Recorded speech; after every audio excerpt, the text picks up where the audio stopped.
अस्सलाम वालेकुम। तो आगे बढ़ते हैं with the early past paper. सही है। हम कर रहे थे अक्टूबर नवंबर 2021 पेपर 2 का वेरिएंट 2। सही है। तो आगे बढ़ते हैं विद क्वेश्चन नंबर 4। क्या बोल रहा है? Here are the first three patterns in a sequence made from counters. ठीक है। अब क्या बोल रहा है? Complete the table for the patterns in this sequence. ठीक है। In this sequence. तो आप खुद देख लो भाई, हमारे पास पैटर्न 1 में 8 डॉट्स है। ठीक है। और पैटर्न 2 में 12 है। 3 में 16 है। ठीक है। तो आप चेक कर रहे हो, इनके दरमियान जो है वो डिफरेंस कितने का है? 4 4 का है। तो पैटर्न 4 में कितने होंगे? ऑब्वियसली 16 + 4 क्या होता है? 20। और पैटर्न 5 में कितने होंगे? 20 + 4 24, है ना? तो इस तरह आपने कंप्लीट कर लिया टेबल। अब क्या बोल रहे हैं? Find an expression in terms of n for the number of counters in pattern n. ठीक है। अब देखो यार, ऑब्वियसली आपको पता है यार, जिस जिस भी पैटर्न में हमारे पास कॉमन डिफरेंस होता है ना, कॉमन डिफरेंस, उसको हम क्या बोलते हैं? उसका एक नाम होता है। उसको हम बोलते हैं एरिथमेटिक प्रोग्रेशन, मतलब एपी। अब एरिथमेटिक प्रोग्रेशन में हमारे पास जो एन nth टर्म का फॉर्मूला होता है ना, वो क्या होता है? a + n - 1 × d।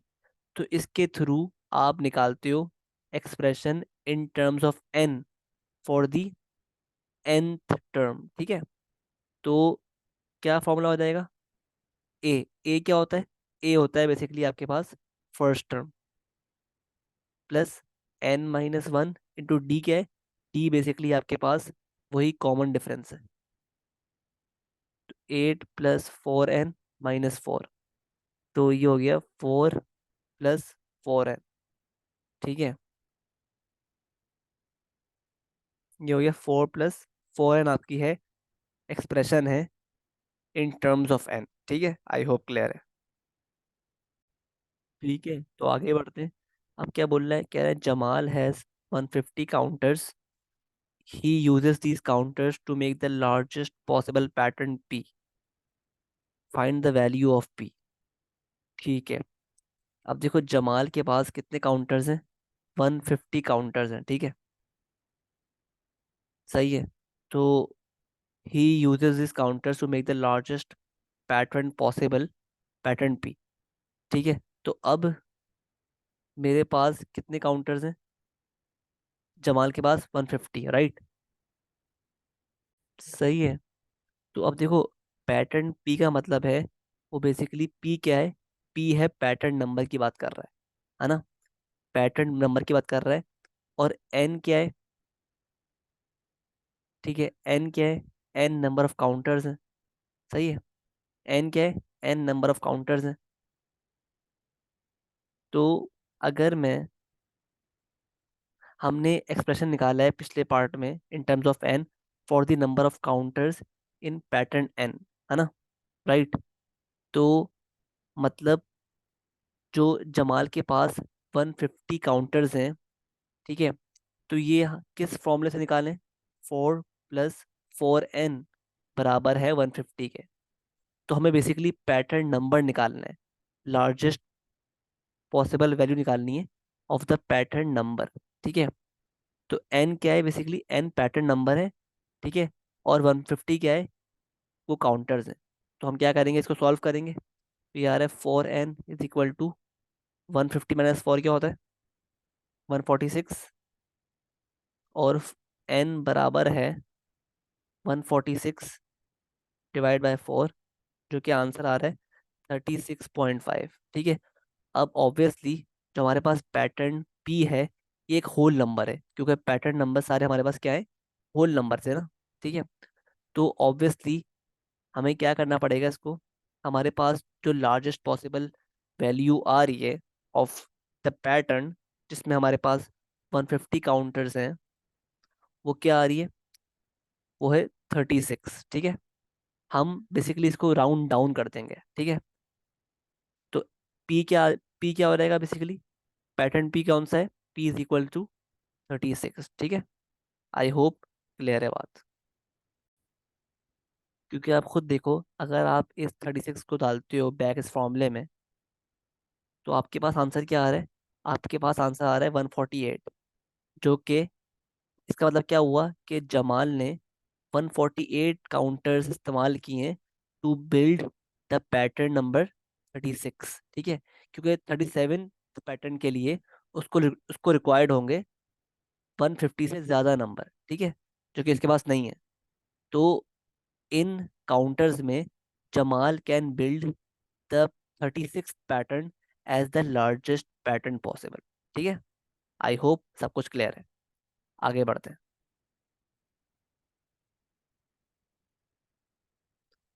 अब क्या बोल रहे हैं, कह रहे हैं the fourth term in a different sequence is 26. The sequence is linear and the eighth term is 2, ठीक है। तो find the first term of this sequence। सही है। तो देखो पार्ट बी में जो ये मेंशन किया हुआ है ना, लीनियर सीक्वेंस, इसका मतलब क्या है कि ये बात कर रहा है एरिथमेटिक सीक्वेंस की। मतलब इस सीक्वेंस में आपके पास कॉमन डिफरेंस मौजूद है, और आप अप्लाई करोगे formula a+n-1 × d to find the nth term, सही है। तो बेस्ड ऑन दिस उसने हमें क्या इंफॉर्मेशन दी हुई है, उसने कहा हुआ है कि जो फोर्थ टर्म है t4 = 26। तो a+n यानी 4-1 d किसके बराबर है, 26 के बराबर है, ठीक है। तो मतलब क्या हुआ, a+3d बराबर है 26 के, ठीक है। और फिर क्या बोल रहे हैं, ये बता रहा है आपको कि एथ टर्म जो है वो 2 है। मतलब t8 जो है a+8-1 × d किसके बराबर है, 2 के बराबर है। मतलब क्या हुआ, a+7d बराबर है 2 के।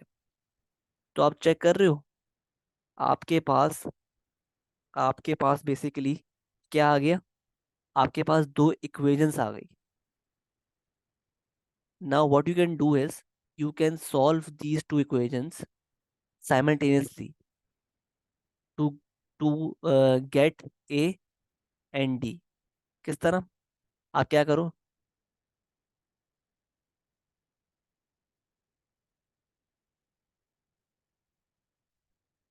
आपने एक इक्वेशन को रखा ऊपर,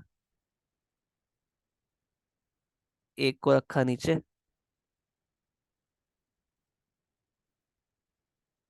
और इनको सॉल्व कर दिया बाय बाय एलिमिनेशन मेथड। किस तरह, मतलब लेट से आपको ए को एलिमिनेट करना है, सही है। तो आप क्या करोगे, आपने बस, क्योंकि आप खुद चेक करो हमारे पास जो कोफिशिएंट हैं ए के वो सेम है, मतलब 1 है ना। तो आपने क्या किया, आपने सेकंड इक्वेशन में को मल्टीप्लाई कर दिया पूरी को बाय माइनस। तो ये क्या हो गया, -a। तो एज अ रिजल्ट ये क्या हो गया, ये हो गया -a, और ये हो गया -7d, और ये हो गया -2, ठीक है। तो आप चेक कर रहे हो, ये +a और -a कट गए ऊपर नीचे, और +3 -7 क्या आता है, -4d आ रहा है, और +26 -2 क्या आ रहा है, 24। तो इस इससे आपके पास क्या आ गया, डी आ गया, जो कि आ रहा है 24 डिवाइड बाय -4, -6 आ रहा है डी, ठीक है। अब क्या करना है आपको, आपको इस डी को डालना है इस इक्वेशन में to find the value of a, जो कि आपकी क्या है, first term of the sequence. तो a+7 × d = 2। तो a = 2 - 7 × -6 क्या आ रहा है, तो ए आपके पास क्या आ रहा है, 44। तो ए क्या आ रहा है, 44। आई होप क्लियर है। सही है। तो आगे बढ़ते हैं। अब देखो अगेन क्या बोल रहा है आपसे कि find an expression in terms of n for the nth term of this sequence. ठीक है। अब आपको पता है भाई ये सीक्वेंस क्या है, लीनियर है, मतलब अरिथमेटिक सीक्वेंस है, इसमें कॉमन डिफरेंस मौजूद है। तो आप क्या करोगे, अप्लाई कर दोगे formula t n is equal to a plus n minus one into t. आपके पास टी भी निकाल लिया आपने पार्ट वन में और ए भी निकाल लिया है, तो पुट कर दो 44 plus n minus one into d क्या है -6। तो ये हो गया 44 प्लस -6 को मल्टीप्लाई कर दो, -6n प्लस 6। ये हो गया 44 प्लस 6, 50 -6n। ये आपका आंसर है for the nth term of this sequence. ठीक है, आगे बढ़ते हैं। अब क्या बोल रहे हैं आपसे, the mass of 4 cards and 3 envelopes is 85 ग्राम। अब लेट से आप कार्ड्स को ले लो x और एनवेलप्स को ले लो y। तो मास ऑफ 4 कार्ड्स मतलब 4x plus and 3y is 85 gram, और mass of 2 cards plus 5 envelopes is equal to 67 gram. ठीक है, तो आपने पेयर फॉर्म कर दिया साइमल्टेनियस इक्वेशंस का। अब उनको आप सॉल्व कर दो। ठीक है, तो आप सॉल्व किस तरह करोगे, आपने लेट से आपने एक्स को एलिमिनेट करना है, तो आप क्या करोगे, पहले आप एक्स के कोफिशिएंट्स को सेम बनाओगे, है ना। और वो किस तरह बनेंगे कि आप फर्स्ट इक्वेशन को मल्टीप्लाई कर दोगे by the coefficient of second equation यानी 2, और सेकंड इक्वेशन को मल्टीप्लाई कर दोगे by the coefficient of the first equations x coefficient यानी 4। तो ये हो गया 8x plus 6y is equal to 85 into two क्या होता है 170, और नीचे हो गया 2 इंटू 4 8 प्लस 5 इंटू 4 क्या होता है 20, और 67 इंटू 4 क्या होता है 268। अब वंस आपके पास x के कोफिशिएंट सेम हो गए, अब क्या करना है आपको, सिंपली आपको नीचे वाली इक्वेशन को मल्टीप्लाई कर देना है बाय माइनस साइन। ये हो जाएगा माइनस, ये भी हो जाएगा माइनस, ये भी हो जाएगा माइनस। ठीक है, ये कट गया पूरा। तो 6 - 20 क्या होता है -14y, और 170 -268 क्या होता है -98। तो y क्या आ गया आपके पास, -98 डिवाइड बाय -14, y आ गया 7। ठीक है, y क्या आ गया 7। तो अब मेरे पास वंस y आ गया, तो y क्या था, y था मेरे पास एनवेलप। ठीक है, तो एनवेलप, वन एनवेलप का क्या मास है 7 ग्राम। और अगर हमें फाइंड करना है कार्ड का मास, तो किस तरह निकालेंगे, आप इस 7 को पुट कर दो किसी भी एक इक्वेशन में। तो ये 4x, लेट से मैं इसमें पुट कर रहा हूँ, तो ये हो गया 4x plus 3 into 7 is equal to 85। तो 4x बराबर हो गया 85 -3 इंटू 7 64। तो x बराबर हो गया 64/4 यानी 16। x क्या था, कार्ड है ना। तो कार्ड का क्या हो गया मास 16 ग्राम्स। ठीक है, आगे बढ़ते हैं। अब क्या बोल रहा है ये, फैक्टोराइज x² - 25। तो x² -25 का मतलब क्या है, -5 का स्क्वायर ना। तो आपको चेक करो ये क्या बन रहा है, a² - b², मतलब a+b इंटू a-b। इस तरह आपने इसको इजीली फैक्टराइज कर लिया। क्या बोल रहे हैं, rearrange the formula to make t the subject. तो बहुत इजी है, आप पहले इस साइड को इससे मल्टीप्लाई कर दो, तो r multiply by t-5 is equal to 2t। ठीक है, अब क्या करो, r को मल्टीप्लाई कर दो विद द ब्रैकेट, तो RT -5r is equal to 2t। अब जो जिन टर्म्स के पास टी है ना, उसको एक साइड पे शिफ्ट कर लो। तो RT-2T इज इक्वल टू क्या हो जाएगा, ये 5R। आपने बेसिकली 5R को इधर भेज दिया और 2T को इधर भेज दिया। ठीक है, ये किया आपने। अब वंस मेरे पास टी वाली टर्म्स एक साथ आ गई हैं, तो now I can take T as common. T common ले लो, क्या बचा, R-2 is equal to 5R।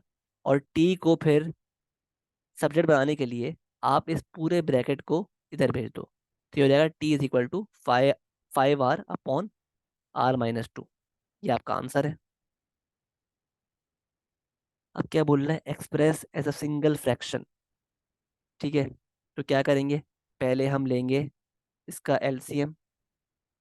तो x-5 इंटू 2x+1। ठीक है, तो 4 मल्टीप्लाई हो जाएगा बाय 2x+1, और -3 मल्टीप्लाई हो जाएगा बाय x-5। तो ये हो गया 8x+4 -3x+15 x-5 into 2x+1। ठीक है, तो ये हो गया 8 - 3 क्या होता है, 5x, +4+15 क्या होता है, 19 x-5 इंटू 2x+1। तो यही आपका आंसर है। तो यही आपका आंसर है। आपने एक्सप्रेस कर दिया इसको इन अ सिंगल फ्रैक्शन। आगे बढ़ते हैं। अब क्या बोल रहे हैं, Asma has this fair 8 sided spinner. ठीक है, she spins the spinner once, find the probability that the score is 6। अब देखो भाई, हमारे पास 6 आने की प्रोबेबिलिटी क्या है, हमारे पास 6 का नंबर एक बार है। ठीक है, तो क्या प्रोबेबिलिटी हो गई, 1/1, 2, 3, 4, 5, 6, 7, 8। 1/8 इज द प्रोबेबिलिटी कि हमारे पास 6 आ जाए। अच्छा, अब क्या बोल रहा है वो, अब कह रहे हैं कि find the probability that the score is not 2। अब नॉट 2 का मतलब है कि ये भी नहीं आएगा, ये भी नहीं आएगा, और ये भी नहीं आएगा। तो ये क्या हो गया हमारे पास, ठीक है, क्या हो गई, 1, 2, 3, 3/8 की आने की प्रोबेबिलिटी नहीं है। सही है, नॉट 2, 3/8। आई होप क्लियर है। सही है। अब क्या बोल रहे हैं पार्ट 2 में, Asma spins the spinner twice, find the probability that she scores 2 2s। सही है। अब देखो क्या बोल रहा है कि पहली बार स्पिन करें जब भी 2 आए, और एंड दूसरी बार स्पिन करें जब भी 2 आए। ठीक है, तो अब मुझे बताओ कि पहले हमें निकालनी पड़ेगी 2 की प्रोबेबिलिटी। तो मुझे बताओ कि 2 आने की प्रोबेबिलिटी क्या है, 2 आने की प्रोबेबिलिटी क्या है। अच्छा, हमने ये गलती कर दी। ये जो पार्ट बी में ना, पार्ट बी में हमने निकाली है ना, ये बेसिकली वो प्रोबेबिलिटी है जो 2 के आने की है। तो 2 नहीं आए, इसकी प्रोबेबिलिटी क्या है, ऑब्वियसली हम क्या कर देंगे, 1 - 3/8, जो कि है, बनता है 5/8। ये वो प्रोबेबिलिटी है जो बता रही है कि 2 नहीं आएगा। सही है, नॉट 2 की प्रोबेबिलिटी। ठीक है, और ये प्रोबेबिलिटी है कि 2 आएगा। सही है। तो अब क्या बोल रहा है कि find the probability that she scores 2 2s। तो अब हमने निकाल ली प्रोबेबिलिटी कि 2 के आने की प्रोबेबिलिटी क्या है, 3/8। तो अस्मा ने 2 बार स्पिनर को स्पिन किया, तो पहली बार भी 2 आया, मतलब 3/8। एंड एंड मतलब मल्टीप्लाई, एंड दूसरी बार भी 2 आया, मतलब 3/8। तो 3/8 इंटू 3/8 क्या बनता है, 9/64 इज द प्रोबेबिलिटी कि दोनों बार 2 आए। आई होप क्लियर है।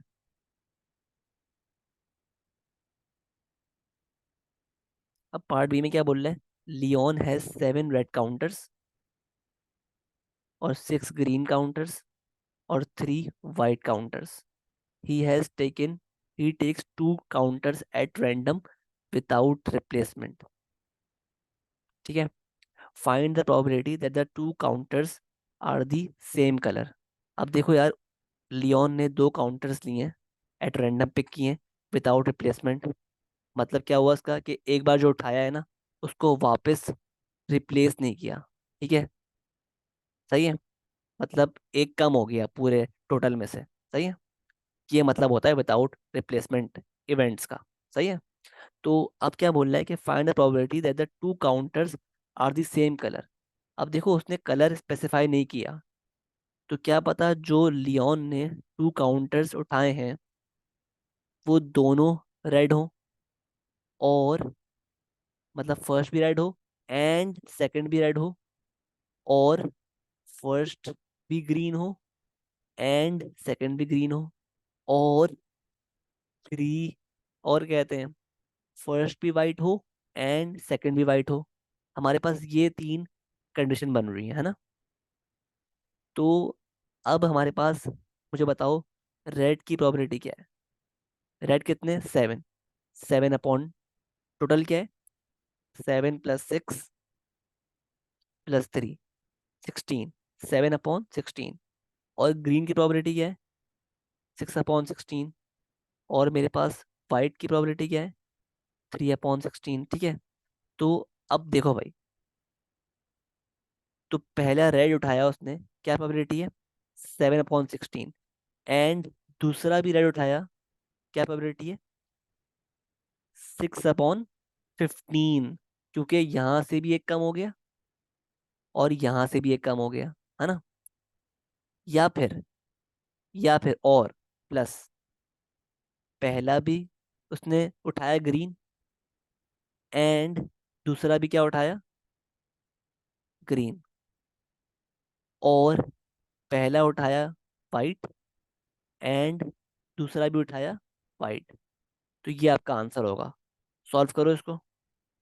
7/16 इंटू 6/15 प्लस 6/16 इंटू 5/15 और 3/16 इंटू 2/15.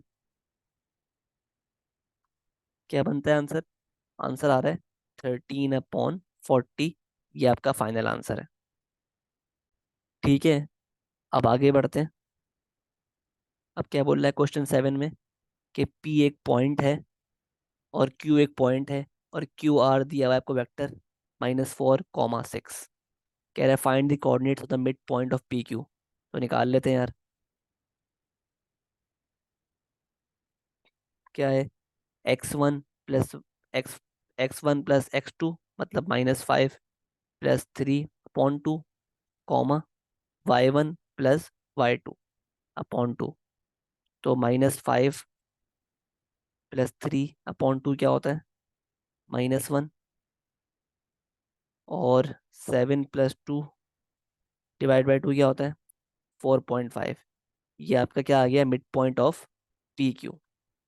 अब क्या बोल रहा है, कह रहे हैं find the coordinates of point R. तो हमें कोऑर्डिनेट्स निकालने पॉइंट R के, तो निकाल लेते हैं. तो अब देखो भाई, हमारे पास ये क्या हो रहा है, जो वेक्टर है Q से लेकर R तक, ये क्या बता रहा है हमें, कि ये बता रहा है बेसिकली वेक्टर, कि Q से R तक ना इतना इतनी मूवमेंट हो रही है. मतलब -4 places units to the left और 6 यूनिट्स अपवर्ड्स. ठीक है. ये मतलब है इस बात का. क्या मतलब है QR का, जो दिया हुआ है हमें वेक्टर, कि पॉइंट क्यू से हम मूव कर रहे हैं -4 यूनिट्स टू द लेफ्ट और 6 यूनिट्स अपवर्ड्स. ये मतलब हुआ. ठीक है इसका. ये बात क्लियर है. तो अब हमें क्योंकि पॉइंट R निकालना है, तो हम क्या क्या कर रहे हैं बेसिकली, क्यू से मूव कर रहे हैं टुवर्ड्स आर। और हम क्यू से कितना मूव कर रहे हैं, -4 टू द लेफ्ट और 6 टू द अप। और पहुंच कहाँ पे रहे, आर पे। तो अगर मैं जो कोऑर्डिनेट्स हैं क्यू के, क्या है, 3,7, ये एक्स कोऑर्डिनेट है, ये वाई कोऑर्डिनेट है। क्योंकि हम -4 units to the left move कर रहे हैं, तो इसके एक्स कोऑर्डिनेट से अगर मैं इसके एक्स कोऑर्डिनेट से 4 को सब्ट्रैक्ट कर दूं, ठीक है, तो क्या आएगा आंसर, 3 - 4 क्या आ जाएगा, -1। ठीक है। और अगर मैं इसके वाई कोऑर्डिनेट में 6 को ऐड कर दूं, तो मेरे पास क्या आ जाएगा, 13। और यही आपके कोऑर्डिनेट्स हैं ऑफ आर, -1, 13। ठीक है। सही है। तो अब आगे बढ़ते हैं।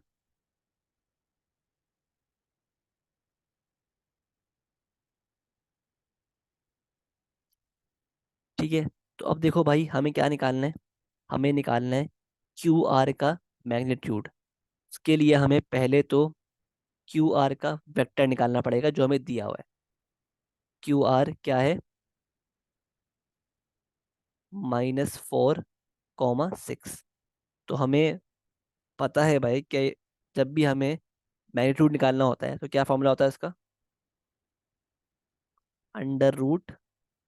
√x² +y²। ठीक है। जो कि आंसर आ रहा है √-4 का स्क्वायर +6 का स्क्वायर। आंसर क्या आ रहा है, 2√13 यूनिट्स। ठीक है। ठीक है। जो कि बराबर है बेसिकली 7.21 यूनिट्स के। अब क्या बोल रहे हैं पार्ट बी में कि ओ ए सी बी जो है ना, एक क्वाड्रेटरल है। सही है। और एन एक पॉइंट है ऑन ए बी। ठीक है। ओ ए दिया हुआ है, ओ बी दिया हुआ है, गिवन है। ओ ए क्या दिया हुआ है, बताया हुआ है कि ओ ए जो है ना, वो 2 टाइम्स है ऑफ बी सी। ओ ए जो है वो 2 टाइम्स है ऑफ बी सी। ठीक है। इसका मतलब क्या हुआ कि जो बी सी है ना, वो हाफ है ऑफ ओ ए। तो ओ ए अगर मेरे पास ए है, तो बी सी क्या हो जाएगा, बी सी मेरे पास हो जाएगा हाफ है ना। क्योंकि बी सी का डबल जो है वो ओ ए है ना। और क्या बोला हुआ है कि B N comma ratio N A क्या है, 1,3। तो B N ratio N A क्या है, 1:3 है ना। तो अब क्या बोल रहा है कि find in terms of A and B in its simplest form A B. A B निकालना है। तो ए बी निकालने के लिए हमें किस तरह मूव करना पड़ेगा, ए बी निकालने के लिए हमें किस तरह मूव करना पड़ेगा, ये रहा ना ए बी, ये निकालना है। तो हमें ए बी, ए से बी तक पहुंचने के लिए, मतलब ए बी फाइंड करने के लिए पहले हमें इस तरफ मूव करना पड़ेगा, ए ओ, फिर ओ से बी। तो ए बी बराबर हो जाएगा ए ओ +ओ बी। अब मेरे पास मुझे ओ ए दिया हुआ है ए, तो ए ओ क्या हो जाएगा, -है। और ओ बी क्या हो जाएगा, ओ बी दिया हुआ है हमें बी। तो इसका आंसर क्या हो गया, B- है। फिर क्या बोल रहे हैं आपसे, एन सी निकाल दें, मतलब ये एन सी। ठीक है। तो अब एन सी किस तरह निकालेंगे, पहले आप ये समझो कि एन सी की तरफ मूव किस तरह करेंगे। मतलब एन बी मूव करेंगे पहले, फिर बी सी, है ना। तो एन सी बराबर हो जाएगा एन बी +बी सी के, है ना। तो बेस्ड ऑन दिस, हमें पहले, हमारे पास बी सी मौजूद है, हम बी सी निकाल चुके हैं, हाफ ए आ रहा है। ठीक है। ये मौजूद है। हमें एन बी निकालना है असल में। ठीक है। तो एन बी किस तरह निकालेंगे, उसके लिए उसने हमें इंफॉर्मेशन दी हुई है कि B N ratio N A क्या है, 1:3। तो अगर मेरे पास जो है बी एन जो है वो 1 है, तो एन ए क्या होगा? 3, है ना, ये मतलब है इसका। तो बी एन निकालने के लिए, मतलब एन बी निकालने के लिए, एन बी निकालने के लिए हम क्या करेंगे, क्या हो जाएगा? तो एन बी बराबर हो जाएगा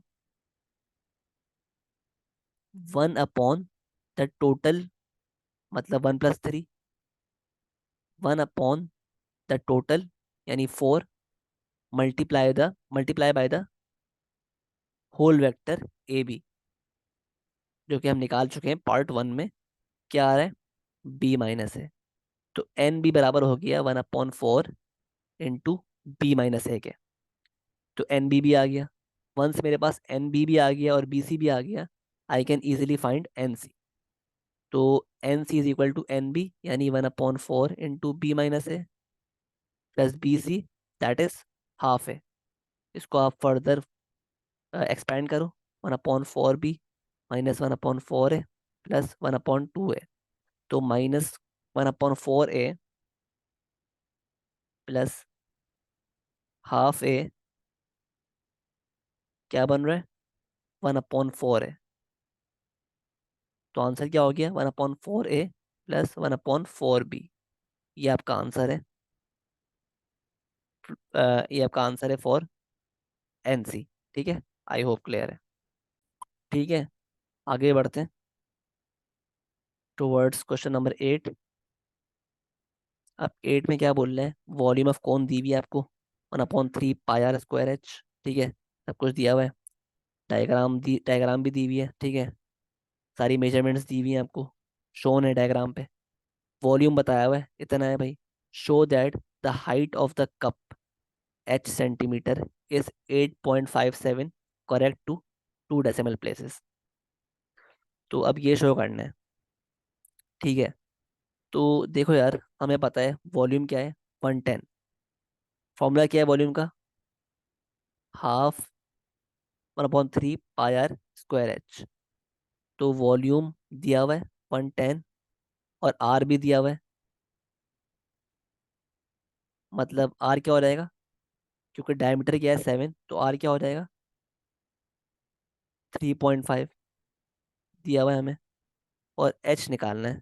तो निकाल लेते हैं, क्या मसला है। तो ये हो गया 110 इंटू 3, 330 इंटू पाए 3.5 इंटू एच। तो एच क्या आ गया? 330 अपॉन पाए मल्टीप्लाई बाय 3.5 का स्क्वायर, जो कि आ रहा है 8.5748। That is correct to 8.57। ठीक है, ये आपका आंसर आ गया करेक्ट टू 2 डेसिमल प्लेसेस। सही है, आई होप क्लियर है। अब क्या बोल रहे हैं? Calculate the slant height of the cup. मतलब हमें ये हाइट कैलकुलेट करनी है। तो ये बहुत इजी है। आपके पास ये कौन बन रही है? ठीक है, तो आप खुद चेक कर रहे हो, यहाँ पे एक राइट एंगल ट्रायंगल बन रहा है, जिसकी हमें बेस गिवन है 3.5, हाइट हम निकाल चुके हैं 8.57, और हमें स्लांट हाइट निकालनी है L। ठीक है, तो हम क्या अप्लाई कर देंगे? सिंपली अप्लाई कर देंगे यहाँ पर पाइथागोरस थ्योरम, और हम निकालेंगे हाइपोटेन्यूज, मतलब L। तो L² = बेस स्क्वायर, क्या हो जाएगा? Base plus height square.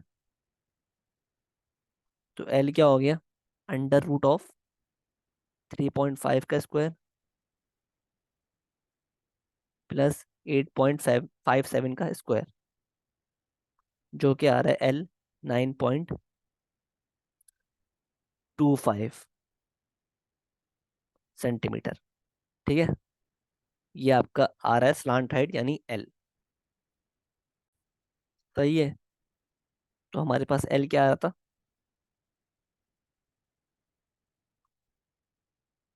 9.257 आ रहा था ना। तो ये क्या हो जाएगा आफ्टर राउंडिंग ऑफ? 9.26। तो आगे बढ़ते हैं।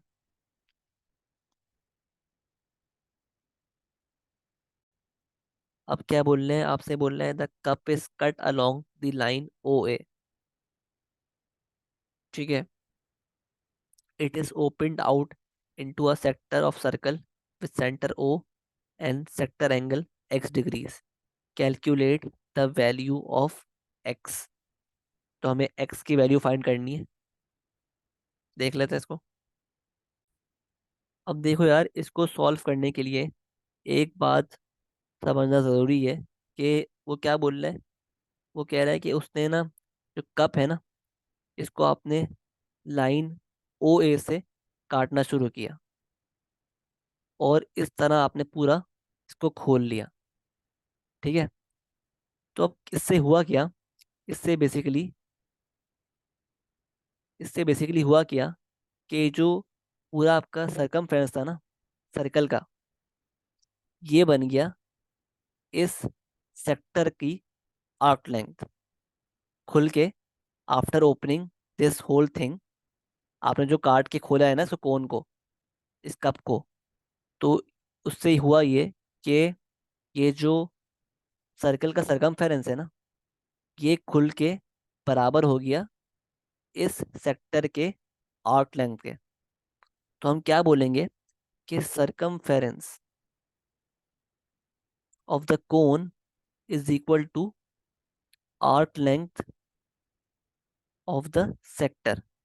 और इसी के थ्रू हम अपना फाइंड करेंगे एंगल एक्स। तो आप मुझे बताओ कि सरकमफ्रेंस का फॉर्मूला क्या होता है, 2 पाई आर।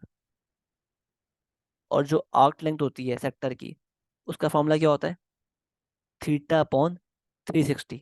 मतलब X degree upon 360 multiplied by multiplied by 2 pi R, है ना। सही है। तो ऑब्वियसली यहाँ से 2 पाई आर कैंसिल हो गए। तो क्या बचा, नहीं बल्कि कैंसिल क्यों होंगे, कैंसिल क्यों होंगे, जब हमारे पास रेडियस बराबर नहीं है तो they can not be cancelled. तो ये 2 पाई आर जो है ना, 2 पाई आर, ये R1 है और 2 पाई आर 2 है।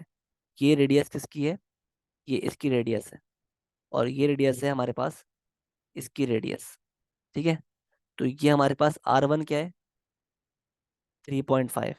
और R2 जो है ना, वो आप अगर ऑब्जर्व करो, जब आप ये कोन खोलोगे तो आपके पास सेक्टर की स्लांट हाइट जो है ना, वो बन जाएगी रेडियस। तो मुझे बताओ, हमने अभी निकाला स्लांट हाइट पिछले पार्ट में 9.26। तो R2 क्या होगी हमारे पास, 9.26। ठीक है। तो इसको आप पुट कर दोगे, हाँ 2 कैंसिल हो जाएगा। तो ये हो गया पाई इंटू R1 क्या है, 3.5। ठीक है। Is equal to x upon 360 into pi R square, sorry pi R R2, मतलब 9.26। ठीक है। तो पाई पाई भी कैंसिल हो गया।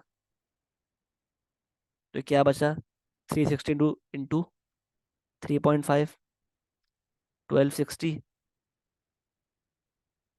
Divide by 9.26 is equal to X degrees.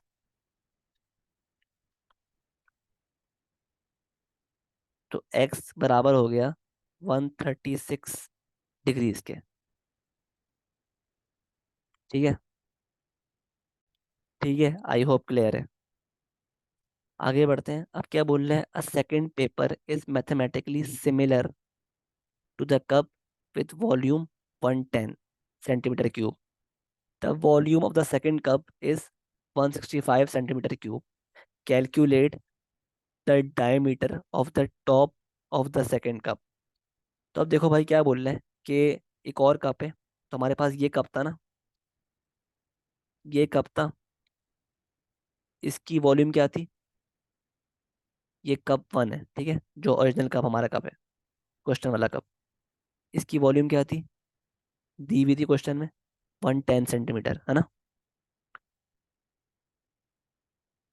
और इसका जो डायमीटर था वो क्या था, 7 सेंटीमीटर।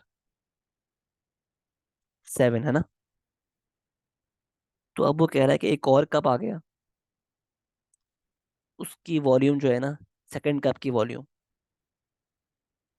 वो क्या है, वो है 165 सेंटीमीटर क्यूब। ठीक है। और डायमीटर आपसे कह रहा है कि निकाल के दो, एक्स। ठीक है। तो आपने एक फॉर्मूला पढ़ा है भाई, कि volume 1 upon volume 2 is equal to L1 upon L2 का क्यूब। ठीक है। ये हम अप्लाई करते हैं कब, जब दो फिगर्स आपस में सिमिलर होते हैं। ठीक है। तो वॉल्यूम 1 किसकी हो जाएगी, of the first object, let's say इसकी ले लेते हैं, 110। और वॉल्यूम 2 क्या है, 165। और L1 क्या है,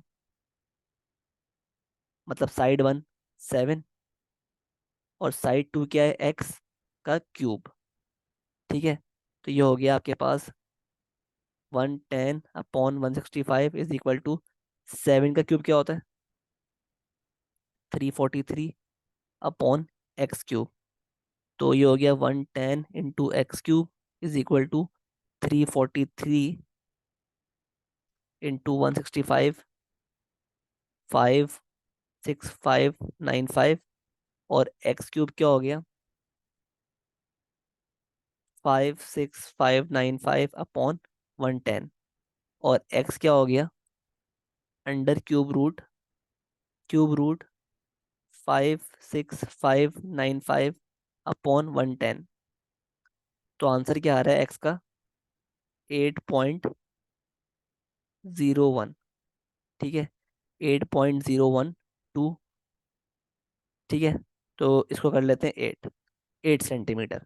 ठीक है। आई होप क्लियर है। ठीक है। बल्कि आप इसको 8.01 ही कर दो।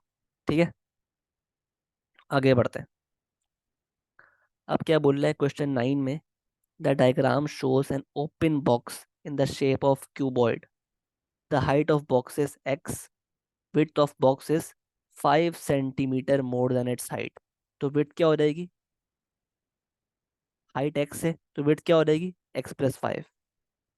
और जो लेंथ है इज 2 टाइम्स इट्स विथ, तो 2x कर लो।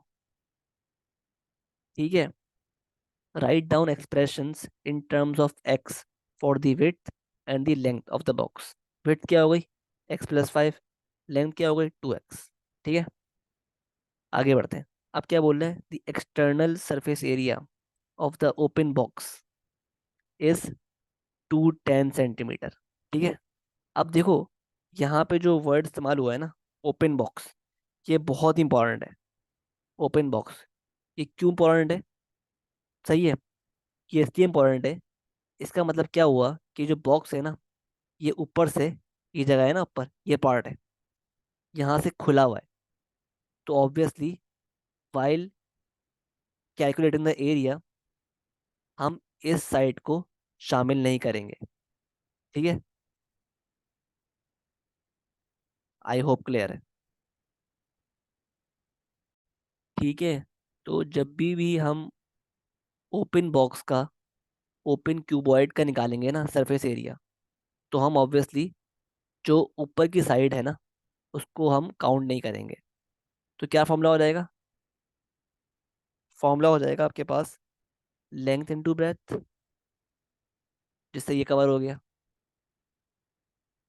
Plus 2 times length into height. ठीक है। 2 टाइम्स लेंथ इंटू हाइट, उससे आपके पास कवर हो गए ये एरियाज और ये एरिया, है ना। ठीक है। फिर आप इसमें ऐड कर दोगे प्लस 2 टाइम्स ब्रेथ यानी विड्थ इंटू हाइट, उससे आपके पास कवर हो जाएगा ये एरिया और ये एरिया। ठीक है। और क्योंकि हमारे पास ये जो है वो ओपन क्यूबॉइड है, तो हम अगेन बोल रहा हूँ, इसको काउंट नहीं करेंगे इस एरिया को, क्योंकि यहाँ से खुला हुआ है वो, जब भी। सही है। तो सही है। तो अब फॉर्म करते हैं इक्वेशन। तो हमारे पास उसने एरिया दिया हुआ है हमें, 210 इज इक्वल टू लेंथ क्या है, लेंथ हमारे पास है 2x, और ब्रेड्थ क्या है, विड्थ यानी x+5 plus 2 times length into height. Length क्या है 2x, और हाइट क्या है x, प्लस 2 टाइम्स ब्रेड्थ यानी width into height, x+5 into height x। ठीक है, इसको आप सिंप्लीफाई कर लो। तो ये हो गया 210 is equal to 2x² plus 10x plus, ये क्या हो गया, 2x² इंटू 2 मतलब 4x² प्लस 2 इंटू, ये हो गया x² प्लस 5x। ठीक है, 210 is equal to 2x² plus 10x plus 4x² plus 2x² plus 10x। ठीक है, तो आप इसको सॉल्व कर लो, सिंप्लीफाई कर लो फर्दर। तो 2x plus 2x² plus 4x² क्या हो गया, 2 + 4 + 2 क्या हो गया, 8x², और 10 + 10 क्या हो गया, 20x²। ठीक है, सही है। और और कुछ है, नहीं है। ठीक है, तो हमारे पास ये हो गया 8x² plus 20x² minus 210 is equal to 0। सही है। आई होप यहाँ तक सब कुछ क्लियर है। ठीक है,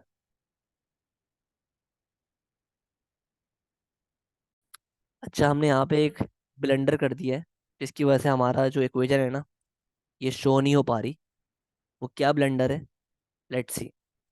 हमने पार्ट ए में, अगर आप गौर करो, जो विड्थ है वो सही निकाली है भाई।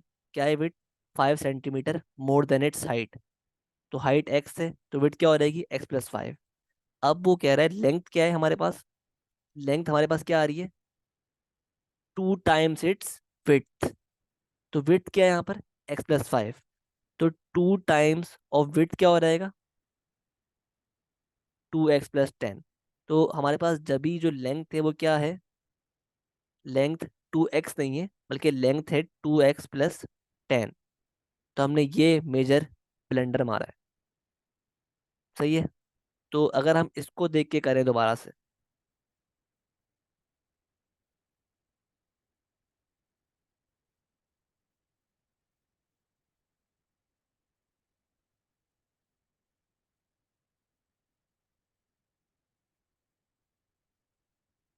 अगेन अगर हम पुट करते हैं लेंथ और ब्रेड्थ और हाइट की वैल्यूज, तो अब हमारी इक्वेशन जो है वो प्रूव हो जाएगी। ठीक है, तो कर लेते हैं। तो ये हो गया 210 इज इक्वल टू, लेंथ क्या है 2x+10 इंटू ब्रेड्थ यानी width x+5 plus 2 into length क्या है 2x+10 इंटू हाइट, हाइट क्या है, हाइट है हमारे पास x, plus 2 into breadth into height, x+5 into height क्या है x। ठीक है, तो ये हो गया 210 is equal to 2x into x+5 plus 10 into x+5, और ये हो गया +2 into 2x² plus 10x plus 2 into x² plus 5x। तो ये हो गया 210 is equal to 2x² plus 10x plus 10x+50 is plus 4x² plus 20x plus 2x² plus 10x। ठीक है, तो ये हो गया 210 इज इक्वल टू 2 + 4 + 2 आ गया 8x² और 10 + 10 + 20 + 10 क्या आ गया, 10 + 10 + 20 + 10 आ गया 50x। और क्या बचा, फिर बचा 50। ठीक है, तो ये हो गया 8x² प्लस 50x प्लस 50 -210 आ रहा है -160 इज इक्वल टू 0। सही है। अब देखो भाई, हमारे पास जो है इक्वेशन क्या आ रही है, ये आ रही है। हमें शो क्या करना है, हमें शो करना है कि it simplifies to this equation. तो हम क्या करेंगे, हम इस इक्वेशन को पूरी को डिवाइड कर देंगे 2 से। तो ये क्या बन जाएगी, 8 बन गया 4x², 50 बन गया 25x और 160 बन गया 80। ठीक है, इस तरह हमारे पास ये प्रूफ हो गई, सिंप्लीफाई हो गई। ठीक है, अब वंस हमारे पास ये इक्वेशन आ गई है 4x² plus 25x minus 80 is equal to 0। तो भाई अब आपको कह रहा है कि show your working, give your answers correct to 2 decimal places. ठीक है, तो ऑब्वियसली हमें इसमें हमें क्या करना पड़ेगा, इसमें हमें अप्लाई करना पड़ेगा क्वाड्रेटिक फॉर्मूला। तो क्या होता है, -b plus minus b² -4ac/2 है। ठीक है, तो ये आप खुद कर लेना भाई, मैं तो अभी फिलहाल with the help of calculator कर रहा हूँ। तो क्या है इक्वेशन, 4, 25 और -80। तो इसका आंसर क्या आ रहा है, इसका आंसर आ रहा है, एक्स आ रहा है 2.33 और एक्स आ रहा है -8.58। ठीक है, आई होप क्लियर है कि किस तरह हम करेंगे। सिंपली आप ये फॉर्मूला अप्लाई कर दोगे। ठीक है, ऑब्वियसली इसमें ए क्या होगा, इस इक्वेशन में ए होगा 4, बी होगा 25 और सी होगा -80। ठीक है, इसको बस पुट करना इस इक्वेशन में और आपके पास एक्स की दो वैल्यूज आ जाएंगी जो कि ये आ रही हैं। ठीक है,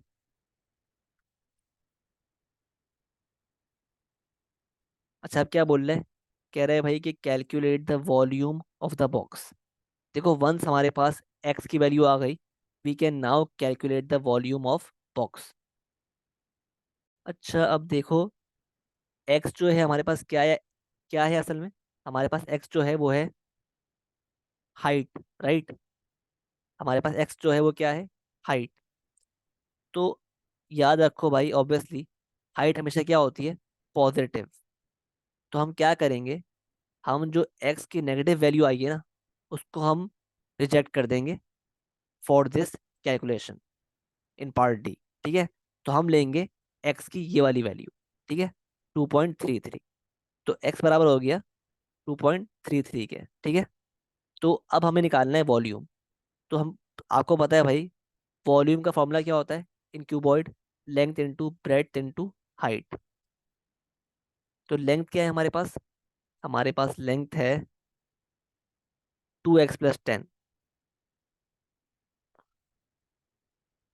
और विड्थ क्या है, x + 5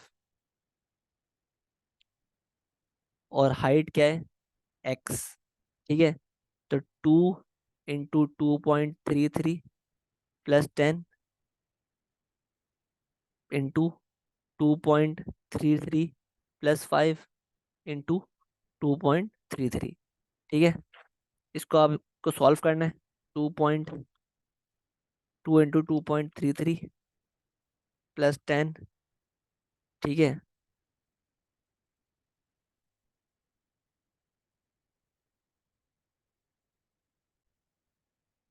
ठीक है, तो आपका आंसर क्या आ रहा है इससे, 109 0.8 सेंटीमीटर क्यूब। सही है। आई होप क्लियर है। अब आगे बढ़ते हैं। क्या बोल रहे हैं पार्ट ई में कि the box is filled with chocolates, the mass of chocolates is 250 gram, correct to the nearest 10 grams. ठीक है। The total mass of the box and chocolates is 262 grams, correct to the nearest gram. Calculate the lower bound of the mass of the box. अच्छा, तो अब देखो भाई इसमें क्या करना है आपको। पहले हम स्टार्ट करते हैं। पहले हम निकालते हैं चॉकलेट्स का और टोटल मास का अपर बाउंड भी और लोअर बाउंड भी। तो ये चेक करते हैं कि हम किस तरह फाइंड करेंगे। तो अगर बात करें हम चॉकलेट्स के मास की, मास ऑफ चॉकलेट्स, तो इनका अपर बाउंड और लोअर बाउंड निकालने के लिए आप क्या करोगे। बेसिकली करते क्या हैं हम लोग, क्या लिखा हुआ है यहाँ पे, करेक्ट टू नियरेस्ट 10 ग्राम्स। तो आप क्या करोगे, इस 10 को डिवाइड करोगे 2 से, तो क्या आ रहा है, 5 आ रहा है ना। अब इस 5 को जब आप इस वैल्यू में ऐड करोगे तो वो बन जाएगा अपर बाउंड, और जब इस 5 को आप इस वैल्यू में सब्ट्रैक्ट करोगे तो ये बन जाएगा लोअर बाउंड। ठीक है। सिमिलरली अगर हम बात करें टोटल मास की, तो अगेन क्या सीन है भाई, जो ये लिखा हुआ है ना, correct to nearest 10 grams, sorry nearest gram मतलब 1 ग्राम। तो आप 1 को डिवाइड करोगे 2 से, क्या आ रहा है, 0.5। अब जब आप 0.5 को इस वैल्यू में ऐड करोगे तो क्या आ रहेगा, अपर बाउंड, जो क्या आ रहा है।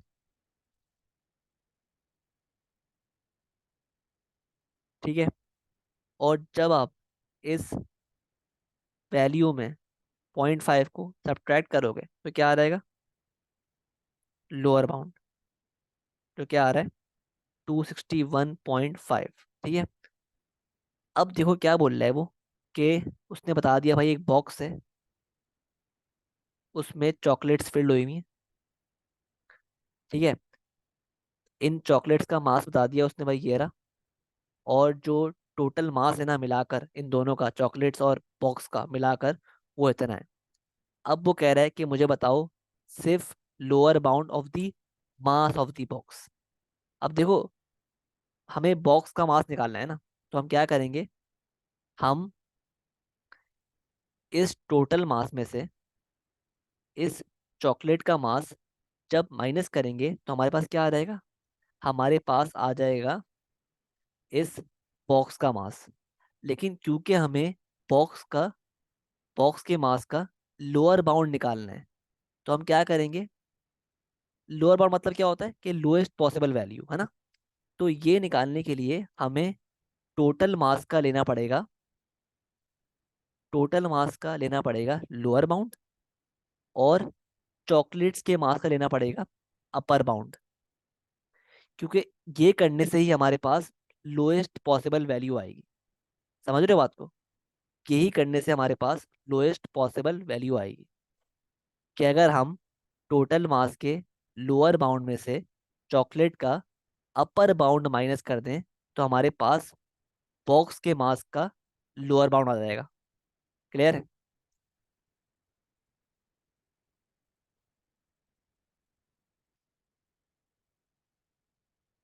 तो हम क्या करेंगे बेसिकली, हम टोटल मास के लोअर बाउंड में से माइनस कर देंगे चॉकलेट्स का, चॉकलेट्स के मास का अपर बाउंड।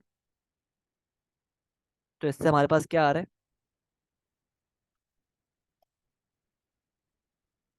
6.5।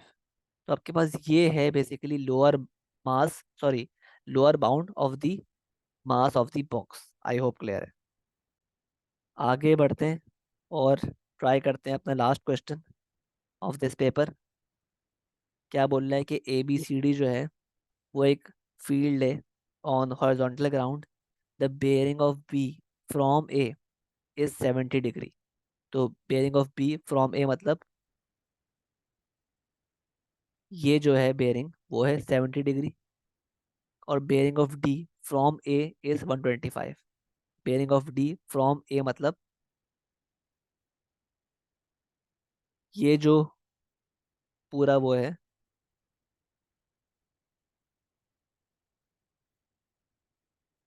ये 70 है, और ये जो पूरा एंगल है ये कितना है, 125। ठीक है। क्या बोल रहा है कि C is due south of B, ठीक है, and due east of D. जो डी है ना, उसके ड्यू ईस्ट है बी। सही है। अब क्या बोल रहा है कि ए डी जो है वो 290 मीटर से दिया हुआ है, और बी डी भी दिया हुआ है। अब क्या बोल रहा है, calculate the bearing of D from B. तो हमें टी की बेयरिंग कैलकुलेट करनी है फ्रॉम बी, तो हम क्या करेंगे, बी पे बनाएंगे कंपास इस तरह का। ये नॉर्थ होता है, हम नॉर्थ से स्टार्ट करेंगे, और जहाँ पे डी की लाइन आ रही है ना, वहाँ पे एंड कर देंगे। तो इस तरह मूव करेंगे, यहाँ पे आ रहा है डी, तो हमें इस पूरे की बेयरिंग चाहिए। ठीक है। उसके लिए, इसकी बेयरिंग निकालने के लिए,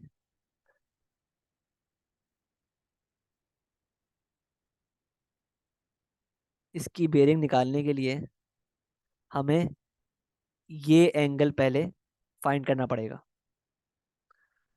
ये वाला एंगल। ठीक है। और ये किस तरह आएगा, ये देख लेते हैं। ये हमारे पास किस तरह आएगा कि, अच्छा तो अगर आप ऑब्जर्व करो यहाँ पर, तो हमारे पास जो है, ये जो लाइंस जो है ना, ये लाइंस जो है, ये लाइन और ये लाइन, ये आपस में क्या है, पैरेलल है ना। और ये लाइन, स्ट्रेट लाइन इनको कट कर रही है। तो based on the alternate line property, we can say कि ये एंगल जो है बराबर है इस पूरे एंगल के। ठीक है। अगर ये 70 है तो ये पूरा एंगल भी क्या है, 70। तो अगर हम सिर्फ ये एंगल फाइंड कर लें,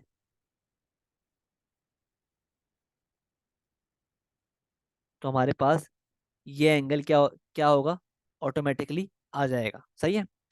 तो हमें बेसिकली ये एंगल फाइंड करना है, ब्लू एंगल। ठीक है। और ये हम किस तरह निकालेंगे,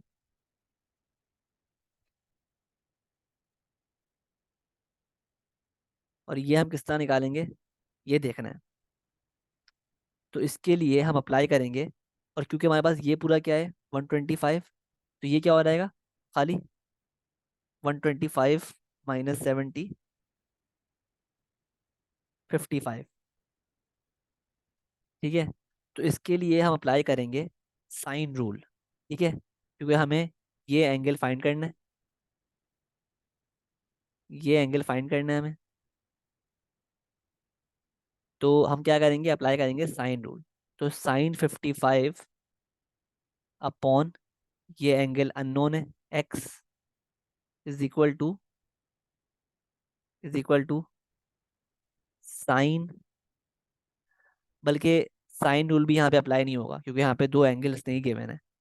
तो हम क्या करेंगे, इंस्टेड अप्लाई कर देंगे यहाँ पर, instead we will apply cos rule, cosine rule. बल्कि सॉरी, यहाँ पे साइन रूल अप्लाई होगा। ठीक है, क्योंकि साइन 55 एंगल है, इसके ऑपोजिट जो साइड है दी हुई है, अपॉन 350। और जो साइन एक्स है, अननोन है, ये एंगल अननोन है, इसके ऑपोजिट साइड भी गिवन है 290। हमें एक्स निकालना है। तो क्या होगा ये, इसको उधर भेज दो। तो ये हो गया साइन 55 मल्टीप्लाई बाय 290 अपॉन 350। तो साइन एक्स बराबर हो गया 0.6787 के। तो एक्स बराबर हो गया साइन इनवर्स 0.6787 के। तो एक्स क्या आ रहा है आपके पास, 42.74। ठीक है। तो एक्स क्या आ रहा है, ये 42.74। 0.74, ठीक है। तो अब हमारे पास क्योंकि ये चीज़ आ गई है, तो अब हम क्या करेंगे, और ये पूरा क्या है, ये पूरा था हमारे पास 70 डिग्री। तो अगर हम 70 में से 42.74 माइनस कर दें, तो क्या आ रहा है आंसर? 27.26, ठीक है। और अब हमें निकालनी है bearing of D from B. तो हम क्या करेंगे, हम ये हो गया 190, 180, और इसको ऐड कर देंगे। तो 180 प्लस 27.26 क्या बन रहा है? 180 प्लस 27.26 बन रहा है 207.3। तो ये आपका आंसर होगा ऑफ द बेयरिंग, ठीक है। आई होप क्लियर है हमें किस तरह निकाला, ठीक है। आगे बढ़ते हैं। अब क्या बोलता है पार्ट बी में?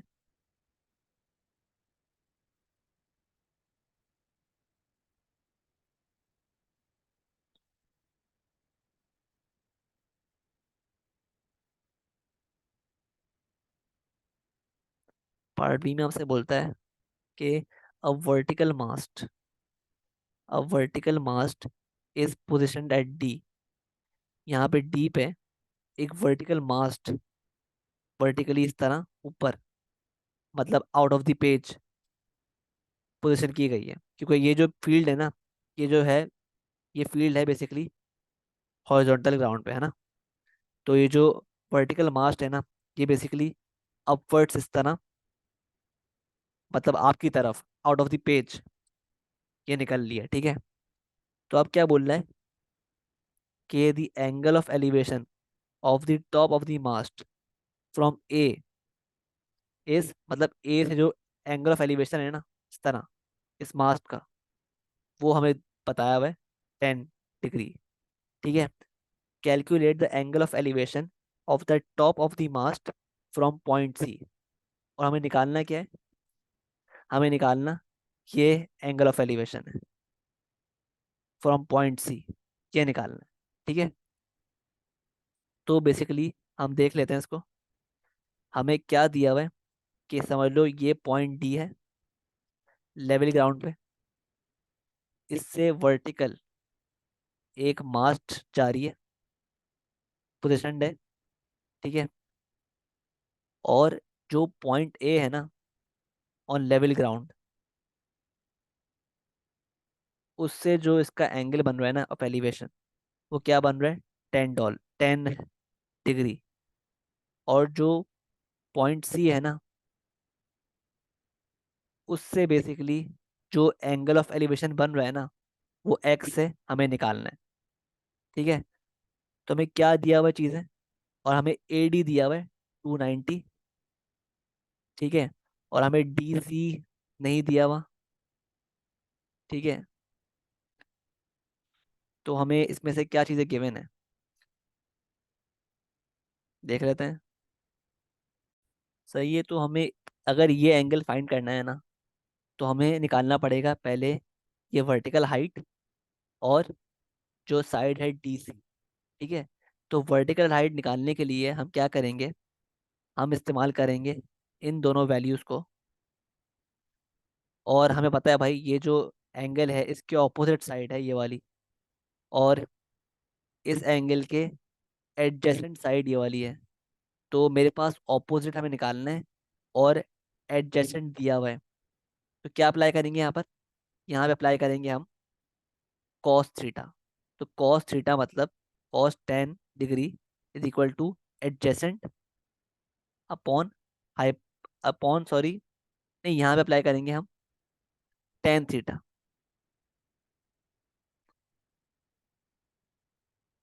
क्योंकि टेन थीटा होता है tan 10 degree is equal to opposite, जो कि अननोन है, Y upon adjacent.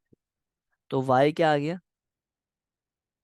Ten 10 degrees into 290, जो कि आ रहा है 51.135। तो ये क्या आ गया आपके पास, 51.135। ठीक है, अब निकालना है हमें डीसी। अब देखो डीसी निकालने के लिए हम जाते हैं डायग्राम पे। तो डीसी हमें निकालना है, हमें डीसी निकालना है ना। तो हमें पता है यार, ये जो एंगल है ये क्या है हमारे पास, 27.26। और हमें हमें क्या दिया हुआ है, ये साइड भी दी हुई है इस ट्राइंगल की। तो वंस मेरे पास ये ट्राइंगल है, इसका ये एंगल गिवन है 27.26, और ये साइड भी गिवन है 350। तो हमें क्या निकालना है, ये साइड निकालनी है। तो यहाँ पे हम क्या अप्लाई करेंगे, यहाँ पे अप्लाई कर देंगे हम ऑपोजिट साइड निकालनी है इस एंगल के। और हाइपोटेन्यूज गिवन है, तो यहाँ पे अप्लाई कर देंगे साइन थीटा। तो साइन थीटा जो कि है 27, थीटा क्या है 27.26, इज इक्वल टू ऑपोजिट जो कि अननोन है डीसी अपॉन हाइपोटेन्यूज। हाइपोटेन्यूज क्या है फ्रॉम दिस ट्राइंगल, 350। तो डीसी आपके पास क्या हो गया, साइन 27.26 इंटू 350। आंसर आ रहा है डीसी का 160.31। तो देखो आपके पास वंस डीसी भी आ गया और ये भी आ गया, मास्ट की हाइट। तो now you can easily find the angle x. तो मतलब क्या हुआ, ये ट्राइंगल है, इसका ऑपोजिट भी गिवन है और इसका एडजेसेंट भी गिवन है। तो आप अप्लाई कर दोगे फॉर्मूला टेन थीटा। थीटा क्या होगा यहाँ पर, एक्स। ऑपोजिट क्या है, 51.135। एडजेसेंट क्या है, 160.31। तो tan sorry X is equal to क्या हो जाएगा, टेन इनवर्स 51.135 अपॉन 160.31। तो टेन इनवर्स हो गया 51.135 अपॉन 160.31। तो आंसर क्या आ रहा है इसका एंगल का, आंसर आ रहा है 17.7 डिग्री। ये आपका आंसर है of the angle of elevation of the top of the mast from C. ठीक है, तो ये बहुत ही एक बहुत प्यारा क्वेश्चन था of the chapter of trigonometry. ठीक है, सही है। तो आई होप सब कुछ क्लियर है। ठीक है, तो ये जो क्वेश्चन था ना, बहुत ही प्यारा क्वेश्चन था ट्रिग्नोमेट्री का। ठीक है, अच्छा मजीद ये कि आपको कोई भी अगर चैप्टर एक्सेस करना है ना, कोई भी चैप्टर मैथ्स में मसले हो रहे हैं, ठीक है, समझ नहीं आ रहा, ठीक है, तो आप क्या करो, यूट्यूब पे जाओ, मेरा चैनल है मैथ बाय ताज है, इसको सर्च करो और साथ ही प्लेलिस्ट आइकन पे क्लिक करो। उसके बाद आप चेक करोगे भाई मैंने सारे चैप्टर्स जो है ना मैथ्स के सिलेबस के कवर करवा दिए हैं तकरीबन। सही है, जैसे लोसाई हो गया, variations, kinematics and graphs, stats, vectors, algebra. ठीक है, और कन्वर्ज सॉरी ट्रांसफॉर्मेशन हो गया, मैट्रिसेस हो गया, similarity, congruence, angle properties, straight lines, polygons, functions. ठीक है, और sets, Venn diagram, sequence series, measurements, convergence, limits of accuracy, interest, exchange rates. ठीक है, तो ये सब चैप्टर्स अवेलेबल हैं मेरे चैनल पर। ठीक है, तो कोई भी मसला हो आपको बस जाना है प्लेलिस्ट पे, ठीक है, क्लिक करना है और आपके पास सारे जो ये जो कॉन्सेप्ट्स हैं ना, वीडियोस हैं उस चैप्टर की, सब आ जाएंगी in one place along with the topical past papers. ठीक है, टॉपिकल पास्ट पेपर्स भी यहाँ पर अवेलेबल होंगे। सही है, प्लेलिस्ट में ही। सही है, तो कोई भी मसला हो किसी भी चैप्टर में समझ नहीं आ रहा, तो आपको क्या करना है, बस प्लेलिस्ट पे आना है, ठीक है, और उस चैप्टर की वीडियोस देखनी है और पास्ट में प्रैक्टिस करनी है, और उसके बाद आपको एयरलीज पे मूव ऑन करना है। ठीक है, तो आई होप क्लियर है। और एलडीज भी मैंने करवाए हुए हैं। एलडीज भी मैंने करवाए हुए हैं अपनी इस प्लेलिस्ट में। जो एलडीज में सॉल्व कर रहा हूँ वो आएंगे सब मेरी इस प्लेलिस्ट में। जो O level, ICSE maths, early past papers की प्लेलिस्ट है ना, तो वो सब इसमें डालूंगा, ठीक है। तो आई होप सब कुछ क्लियर है। तो मिलते हैं नेक्स्ट वीडियोस में। अल्लाह हाफिज़।